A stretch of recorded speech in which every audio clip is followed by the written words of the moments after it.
baye ya politique bazali kosenga dialogue mususu. Baye basimbi manduki bazoboma na Goma na Bukavu bazali kosenga dialogue lisusu.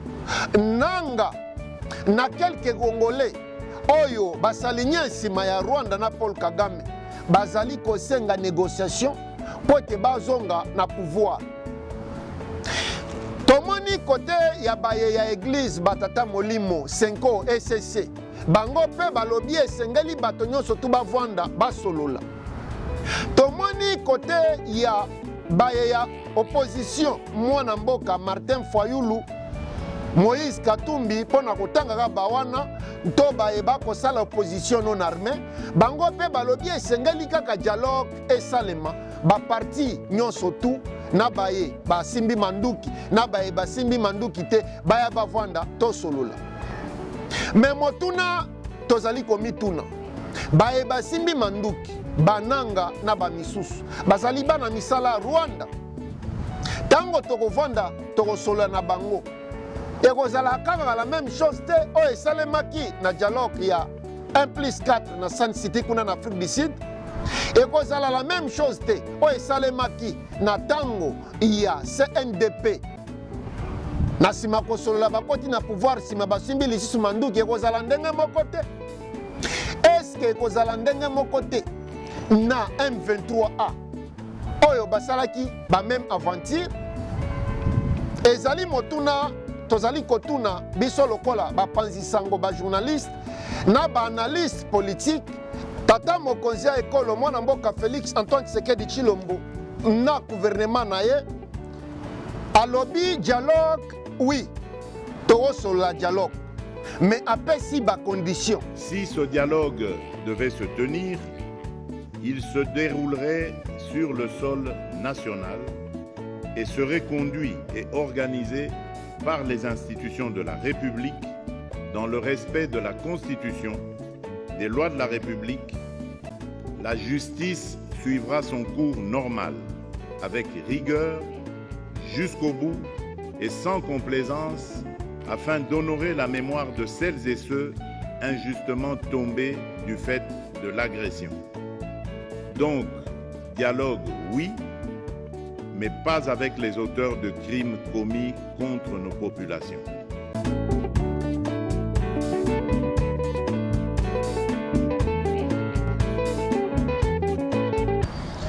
Batata, ba mama, bandeko wa bolingo, baike bana mboka, mbote na bino, jambo eno, betwabu, sanga yuabu, mbote na ben.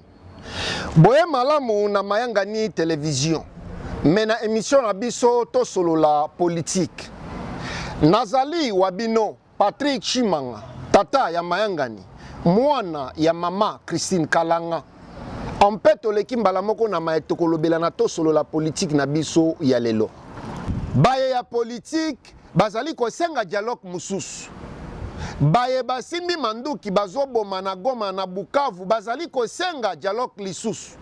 Nanga na quelques Congolais oyo basalinye nsima ya Rwanda na Paul Kagame bazali kosenga négociation po te bazonga na pouvoir. Tomoni côté ya baye ya église batata molimo Senko SSC bango pe balobi esengeli bato nyonso tu bavanda basolola. Tomoni côté ya baye ya opposition mwana mboka Martin Fayulu Moïse Katumbi pona kotanga bawana to baye bakosala opposition non armée bango pe balobi esengeli kaka dialogue esalema ba parti nyonso tu na baye basimbi manduki na baye basimbi manduki te baya bavanda to solola. Mais motuna tozali komituna baye basimbi manduki bananga na bamisusu bazali bana misala Rwanda tango tokovanda tokosolola na bango ekozala kaka la même chose te oyo esalemaki na dialogue ya 1+4 na Sun City kuna na Afrique du Sud. Ekozala la même chose te oyo esalemaki na tango ya CNDP na sima kosolola bakoti na pouvoir sima basimbi lisusu manduki ekozala ndenge moko te. Eske ekozala ndenge moko te na M23A oyo basalaki ba même aventure ezali motuna tozali kotuna biso lokola bapanzi sango ba journaliste na ba analyste politique bazali ko sala analyse ya politique ya République démocratique du Congo et bazali ko mituna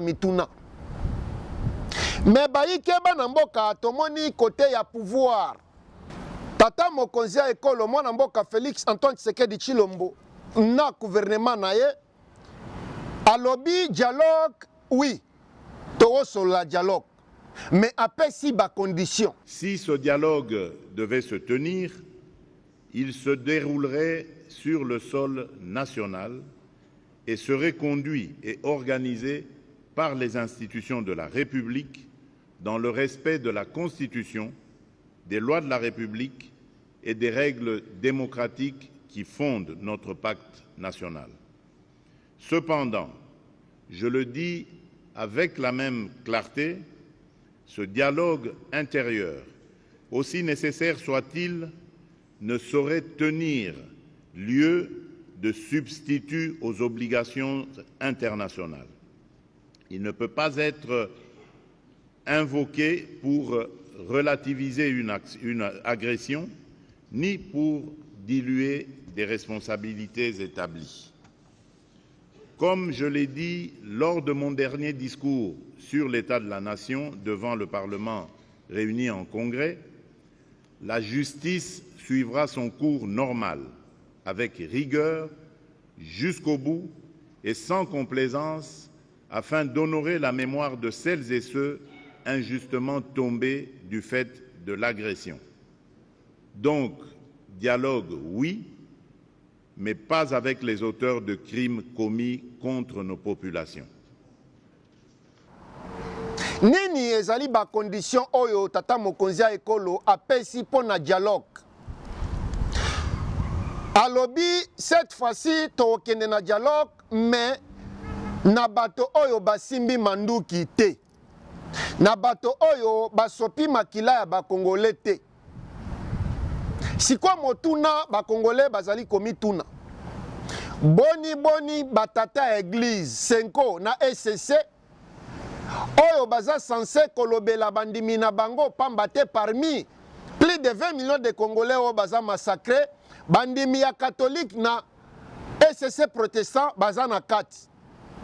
Na plus de 10 000 de Congolais massacrés, tués sauvagement na Goma na ebandela 2025.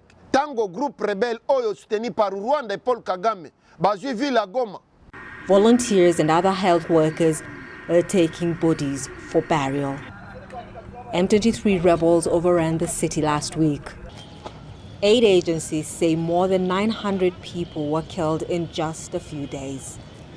The morgue in Goma is full. Bodies are lying everywhere and decomposing. Babomi bandimi ya Senko na SCC bazana kati. Bukavu memema. Mais comment expliquer bango bazali koya kosenga ke na bato babomi na bato basopi makila esengeli ba participer na dialogue. Ba Congolais bazali ko comprendre te. Mais côté na bango ba pesi raison na bango. Bango balobi baza ba politicien te. Pona bango pe nde ezali ko concerner bango. Tomonaki bango tango Goma ekwei, tomonaki bango okende na Goma, koleka par Rwanda pe kokota na Goma. La délégation de la Tsenko ECC et les cadres du M23AFC. Après près de 5 heures de discussion à l'hôtel Serena, les représentants des deux partis ont livré leurs premières impressions à la presse. Les forces vives du pays ont un pacte social pour la paix et le bien vivre ensemble. Et pour cela, nous avons commencé une tournée de personnes, de personnalités importantes à impliquer dans cette dynamique. Et nous avons pensé que la FCM 23 ont quand même une grande contribution à apporter dans cette dynamique de la construction de la paix, parce que pour... Tomonaki bango kosolola na baeba sopi makila, baeba simbi manduki, nanga et les autres. Et tomonaki Fulgence Muteba o azali moko ya banganga nzambe koloba ete démarche na bango ezali soutenu epai ya Paul Kagame. Paul Kagame o azali maître ya agression ya République démocratique du Congo depuis AFDL ti ndenge tozoloba na bino boye. Bayike bana mboka sikoyo motuna tokotuna na nsima ya dialogue na nsima ya négociation nanga akomi mokonzi ya bakongolais, mais est-ce que boyebi ete nanga azali kojouer jouer ya Rwanda et soki ezali kokontinue bongo mokolo nini cycle oyo ekokatama, mokolo cycle nini oyo ekosila. Mais tosepeli na décision ya Félix Antoine Tshisekedi Tshilombo alobi pas de négociation avec bato basopi makila, pas de négociation avec bato basimbi manduki. Mais esengeli boyeba ete gouvernement congolais azalaki forte sur le terrain par rapport ya infiltration, par rapport ya trahison. Pour infiltration na trahison oyo eza na kati ya armée congolaise, eza contenu ya ba mixage, brassage à tout moment banguna oyo ya mboka bazo simba manduki bazo boma bazo supamakila baye na négociation na sima négociation bakaboli pouvoir bakaboli gâteau et bakotisi bango na kati ya barmée bakotisi bango na ba institution ba infiltrer biso partout ko banda likolo ti na se et na tango ya bitumba neti ndenge kosalema boye moyen ya mampinga ya ekolo elonga eza te po à tout moment baza na plat baza trahi ba information na bango ya kati ezali transmis pa ya banguna et voilà lelo tovandi na difficulté wana. Heureusement tomoni gouvernement congolais azui to afongoli ba front ebele. Front ya liboso tomoni ezali front militaire bisiko wapi mampinga na biso ezali kobunda malgré trahison, malgré ba repris stratégique, mais bazoko bana kobunda mais baza efficacité pona ko récupérer mabele ya Mbunagana, baza efficacité pona ko récupérer Goma, Bukavu, mais bazo sala quand même ba effort. Soki baza makasi te eza compte ya ba trahison et les autres nena uti ko ebisa bino. Deuxième front tomoni afongoli front diplomatique bisiko wapi tomonaki négociation ya gouvernement congolais na ba groupe armé nyonso tout o baza coopérer na kati ya République démocratique du Congo na Nairobi kuna na Kenya. Malheureusement négociation yango esukaki na ba solution moko malunga te. M23 longwaki na ba négociation yango azongeli asimbi manduki a continuer na koboma sur ordre ya Paul Kagame. Tomoni négociation ya Angola e bandaki kuna na Luanda bisiko wapi gouvernement congolais sengelaki akende kokutana na gouvernement rwandais. Président congolais Félix Tshisekedi akutana na président rwandais Paul Kagame na grâce ya président angolais na kombo ya Joao Lorenzo. Mais malheureusement baike bana mboka na moment oyo esengelaki Paul Kagame aya akutana na Félix Tshisekedi ba signé ba accord, Paul Kagame akendaki te. Et M23 babangaki kokende balobaki ete bazobanga pona sécurité na bango. Sima mikolo toujours na front diplomatique toye komona tata mokonzi ya ekolo Félix Antoine Tshisekedi Tshilombo kuna na Doha na Qatar bisiko api azalaki face à face na président Paul Kagame. Na sima na yango tomoni processus ya Washington DC kuna na États-Unis d'Amérique, United States of America efongwami. Sima mikolo tomonaki signature ya accord de paix.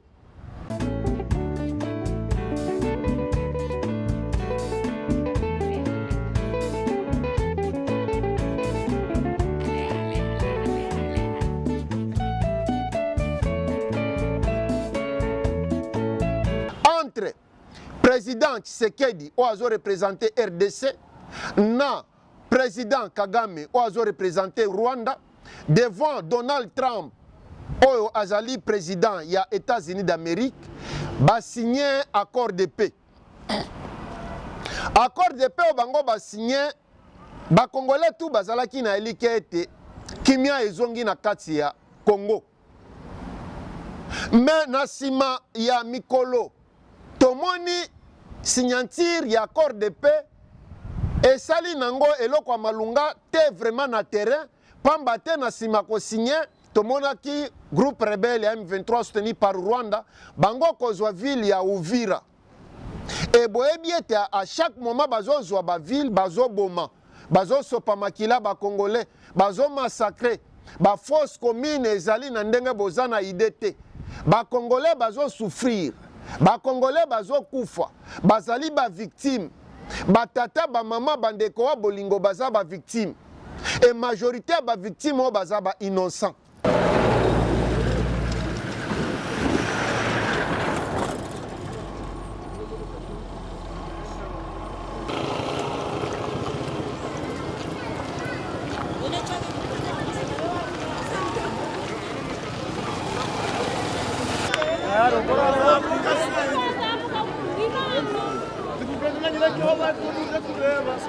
Baza concerné na ma politique te. Yango etindi biso tokota na deuxième point na biso ya lelo. Pona nini ba résolution ya ba dialogue nyonso o esalema na Congo depuis Zaïre ti lelo RCD et simba kaka te et simba te pona nini. Pona nini etikalaka kaka ba lettre morte.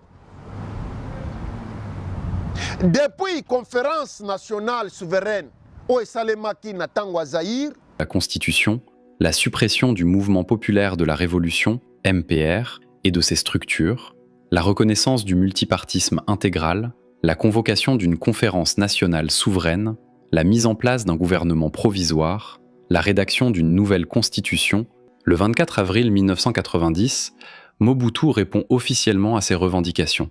Dans un discours solennel, il annonce une série de mesures présentées comme historiques.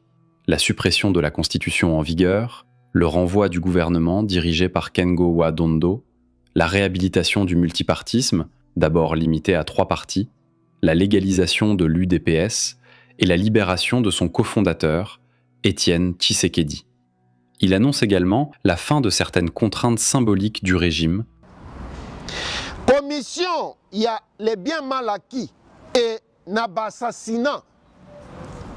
Et Vanda et bimisa résolution, mais si le lo oyo et tikala nango ba lettre morte et sala nango rien sur le terrain. Résolution, il y a dialogue o bango bazako senga sikoyo. Est-ce que yango nde eko trouver solution? Est-ce que yango nde ekosilisa kotangisa makila ya ba Congolais? Est-ce que soki nanga bisimwa na Martin Fayulu na Félix Tshisekedi bavandi basololi nde bitumba esili nde pe ezongi na kati ya Congo nde motuna ba Congolais bazali komituna mingi pamba te na uti ko lakisa bino na tableau mobimba depuis AFDEL CNDP, M23-1, c'est la même chose. Boma, Sopa Makila, Senga Dialogue, Kota, Naba Institution, Chikicha, Tcha. Bayike Banamboka, Tomoni Tata Mokonzia École Félix Tshisekedi alobi ya ko solola cette fois-ci, na Baeba Simbi Mandu kite. Est-ce que, à côté les makaka na position na yewana to ako changer? Ba Congolais mingi bazali kosenga na ye atelema na même position. Soki dialogue, oui, na baeba sopi makilate, baeba simbi manduki te. Mais si kwa motuna, toko mituna ezali. Soki Félix aboyi kosolola na baeba zo sopa makila, baeba zo travailler pour na Rwanda, baeba zo boma, M23, représenté par Nanga Bissimo et les autres. Mais sur le terrain, balobi soi-disant bango baza makasi po armée rwandaise mobimeza simana bango kimia ekozonga ndenge nini toko récupérer Goma ndenge nini tokorécupere Bukavu ndenge nini. Esengeli totiaka elike na biso na front diplomatique mpamba te. Pona mbala liboso tomoni quand même diplomatie kosala muke. Ba rebelle bazwi ville ya Uvira et Donald Trump na gouvernement na ye à travers secrétaire Mario Rubio babengi Paul Kagame na Rwanda et tomoni ba se retirer na Uvira. Tozela lisusu Marco Rubio na Donald Trump United of America États-Unis bapesa ordre po ba se retirer na Goma, po ba se retirer na Bukavu. Nde motuna ba Congolais bazali komituna mingi. Et sengeli na bino boye ba ete toza na plus de 7 millions de Congolais réfugiés na kati ya Congo baza déplacés. Moyen ba mama ba kende na bilanga ezate, moyen ba papa ba kata bilanga ezate, pamba te bazo boma bango, bazo violer bango. À tous les jours bozana idée te. Bayike bana mboka batata ba mama bandeko bolingo mikolo miemi uti koleka tomonaki ba wazalendo soutenu par FRDC armée congolaise bango koboma ba quelques têtes ya groupe rebelle oyo M23 Willy Ngoma babomaki Sultani Makenga akufi selon ba source na biso. Tomoni ba Congolais mingi ko sepela, oui, esengeli ba sepela pamba te ba souffrir mingi. Mais motuna biso tozo komituna. Sultani Makenga, Willy Ngoma, bazali kaka ba pion oyo Rwanda na Paul Kagame azali ko utiliser pamba te. Depuis AFDEL a utilisé ba pion mususu. Donc bayike ba na mboka yango nde na ki na lombangu pona komanyolela bino. Ngai lokola mwana musala na bino na mayanga ni television tozawa na pona ko informer bino tokozonga mbala sima pona ko memela bino évolution ya makambo nyonso to ezoleka si les plats politiques. Bobo sanate ko s'abonner ko liker lokola mo mesana. Merci mingi.